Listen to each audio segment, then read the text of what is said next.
Welcome to the Operation Bohica podcast. My name is Kevin, and these are my honest thoughts on last Sunday's game between my team, the New York Jets, and the Buffalo Bills. Listen, I'm gonna be honest with you. I kind of got caught up in the emotions of what happened the week before in Week 1 against Pittsburgh. The Jets putting up 32 points. The offense was sizzling with Justin Fields and his incredible performance. And I expected the same thing against Buffalo. I expected the offensive line to do a number on the Bills' defensive line, particularly because the Buffalo Bills did not have Ed Oliver. So I thought it was going to be basically a copy and paste of the first game, and obviously we got nothing from that. The only copy and paste that we got from that game was the defense. The defense was it was terrible in the first game, and it was probably worse in this game against Buffalo. Let's start with the opening drive. They started off good. They had that 3rd and 19, and then though really where I think the game probably ended before it even started, that unnecessary roughness penalty on Michael Clemens. Sure, you can say it was a bang bang play. Having said that, with Michael Clemens' reputation, they called it, and then Buffalo scores. It's 7-0 Buffalo. Then on the first drive by the Jets, Justin Fields fumbles, which he's had a tendency to do. Buffalo gets a field goal. It's 10-0 at the end of the first quarter. You're like, okay, maybe it just had a rough quarter. Maybe they just need to settle down. And then, it was, they get another field goal. It's 13-0, that Matt Prater field goal. Matt Prater's he's cooking at 40 something years old. Man can still get it done. Uh, the backbreaker was obviously the James Cook 44-yard touchdown. Missed tackles, and I'm gonna say this straight up. Brandon Stevens quit. He quit on that play, and it was over. The Jets happened to get a field goal towards the end of the first half, but the offense was just absolutely lethargic, and really the whole team was lethargic. And if you saw the game, I don't need to explain it to you. That was a flashback to some of the Robert Sala games, particularly some of the Adam Gase era games. I'm even going to go further back. That game Sunday was a flashback to some of the Rich Kotite era games. And if you're old enough to remember, like I am, if you're old enough to remember the Rich Kotite era, I mean, you can say what you want about Adam Gase, but the 2 years that Rich Kotite was coach of the New York Jets, to me, those were the worst years that I've ever experienced as a Jets fan. Say what you want about Adam Gase, he was able to get 7 wins in the first season. So just off of that, I'm gonna give him a pass and say he's the second worst coach in Jets history, ahead of Rich Kotite. But getting back to this past Sunday's game, the defense on, including the defensive line, it was garbage.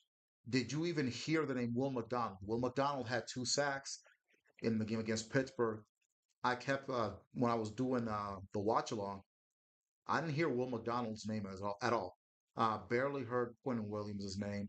Uh, Jermaine Johnson got hurt, which is why Michael Clemens did play a lot. Here's my issue with Michael Clemens. First of all, he should have been gone. And I understand that the Jets do not have depth at the edge rushing position. But Darren Muji, that's why you have trades. That's why you have free agents. You're going to tell me that there is not a free agent defensive end that the Jets can sign. I know somebody, I can't remember who signed Javion Clowney, but listen, you're gonna tell me that there is no free agent defensive end that's willing to come and play for the Jets, that's not gonna get a roughing the passer penalty pretty much every time he steps on the field. Really? You're gonna tell me that there's nobody in the USFL, that spring league, somebody that plays, I don't know, for Birmingham or San Antonio or one of those teams, you're going to tell me that there's not a defensive end that's willing to join the Jets? Come on, man. You got to let Michael Clemens go. Just get rid of him. it's going to be a situation where if, I mean, it may not be this season, but if he stays on this team, there's going to be a situation where it's going to be a big game. It could be a game that could clinch a playoff spot, or it could be a playoff game, or it could be a game in which, okay, if the Jets win and they're in, he's going to do the same shit that he always does, and it's going to cost the Jets possibly a playoff spot or possibly a playoff game. So cut your losses with Michael Clemens. There's only two reasons why I don't think they've cut him. A, because of the quote unquote lack of depth at the edge rushing position. The other one is he went to Texas A&M, which is where Coach Aaron Glenn went to. So there might be some, oh man, he's a fellow Aggie, this and that. But Aaron Glenn, just get rid of this dude, bro. Get rid of him. The offense, man, Brees Hall couldn't do anything. I mean, what did he had what, uh 30 yards rushing, what, 10 of 29. Justin Fields was the leading rusher, five for 49, but he was 3 of 11. He was like what, one for 7 in the whole first half. Oh God, it was awful. The Chicago Bears fans were like, yeah, yeah, well, yeah, yeah. Not that the Chicago Bears are doing any better, but at least Caleb Williams, for what it's worth, he's, from a throwing standpoint, he's been better than Justin Fields. Uh, the Jets were uninspired, they were unprepared, they were undisciplined. The missed tackling on defense. Sauce Gardner had a sack on Josh Allen. Josh Allen just slipped right through Sauce Gardner's hands, runs to the left, gets a first down. Just an absolute embarrassment. Elijah Moore, the former Jet, gets a rushing touchdown. Uh, I thought the Jets could win the game. Obviously, I was mega mega wrong on that one. But even with that being said, you expected a better effort, especially coming off of what happened against the Steelers. Also, I kind of thought that it would be a trap game for Buffalo because of the comeback that they had on Sunday night against the Ravens. Maybe they would have a bit of a letdown. Obviously, I mean they played okay, and they didn't blow the doors off the Jets. They could have if they wanted to, but Buffalo wasn't. They weren't the greatest show on turf or anything like that. They weren't just pop pop pop. And even with that, they still beat the brakes off the Jets 30-10. That score is not indicative of how embarrassing of an effort the Jets put out there at home this past Sunday. Now, what I will say is, in fairness to Aaron Glenn, it is only the second game of his tenure as head coach of the New York Jets. He's been there. I mentioned the Kotite years. Aaron Glenn was there for the Kotite years. He knows. And he saw what Bill Parcells did in 97, taking them from 1-15 to 9-7 and barely missing the playoffs, thanks to Neil O'Donnell. That's probably a whole other video that I'm going to end up doing at some point. Then from there in 1998, the Jets get to within a half of going to the Super Bowl. So let's not try to fire Aaron Glenn now. Okay. Now there is questions about the defense. Steve Wilks, the defensive coordinator. I think the defense is a big issue.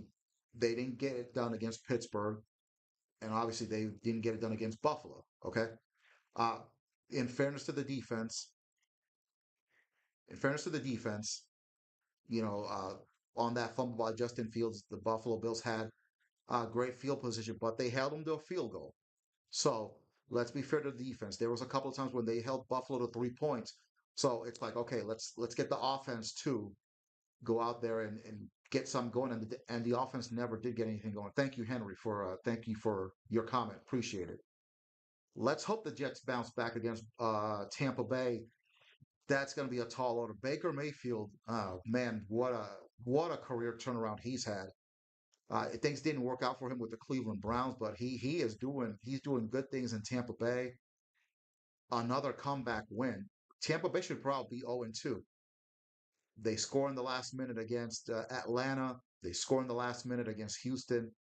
You got to give them props. Two road wins by Tampa Bay on top of that. So they're going to have their home opener this week against the Jets. Man, it's not looking good, man. It's not looking good. Now, uh, Thursday night football, Buffalo should beat Miami. So looking ahead to the following Sunday, you could possibly be looking at the 0-3 Jets against the 0-3 Dolphins. And gosh, man, it's been a rough start for the Aaron Glenn era. But like I said, you got to give the man at least this season and and possibly next season to see what he can really do. Do I think he's the right guy for the job? Yes, he understands what it's like to be a Jet. He this cesspool that he inherited, he understands. Okay, he understands. He was the cornerback that Dan Marino did the fake spike play on. I'm sure that still bothers him 30 years later. He was on those 95, 96 teams that won a grand total of 4 games in 2 years, which, if you're old enough to remember, those 2 years they were hell on earth. And then 97 and 98, turn it around. 99, we could have won the Super Bowl, but Vinny tears his Achilles. That's a whole other video altogether. But, Aaron Glenn has a better understanding than maybe even better than what Rex Ryan had when Rex Ryan took over the Jets in 2009. So let's not fire Aaron Glenn. Steve Wilkes, the defensive coordinator, rumblings with the 49er fans. Oh, he was a terrible defensive coordinator. Okay, maybe you might have to start looking at him if the defense doesn't get it together. But at the end of the day, it's on the players. Brandon Stevens got picked on a little bit against Buffalo, but Buffalo was already well ahead. He did quit. I'm going to say again, he quit on that touchdown run by James Cook. The secondary has been terrible. Sauce Gardner did not play that great of a game this past Sunday. Mitch Trubisky, his only pass was a 32-yarder, and it was on Sauce Gardner. So the secondary has been a major weak point. Jamie and Sherwood missing tackles. I think Quincy Williams had a better game, but the defensive line again, no Will McDonald, who had 2 sacks the first game, did nothing in the second game. Then the offensive line, nowhere near as good as it was against Pittsburgh. Couldn't establish the running game. Justin Fields, you know, the lots of overthrows. Isaiah Davis should have caught that one pass. There's probably a couple that Garrett Wilson should have caught, but that's more on Justin Fields. Now he's in concussion protocol. So now you're going to look at Tyrod Taylor, who gets injured a lot as well. We may very well be looking at Brady Cook in this Tampa Bay game.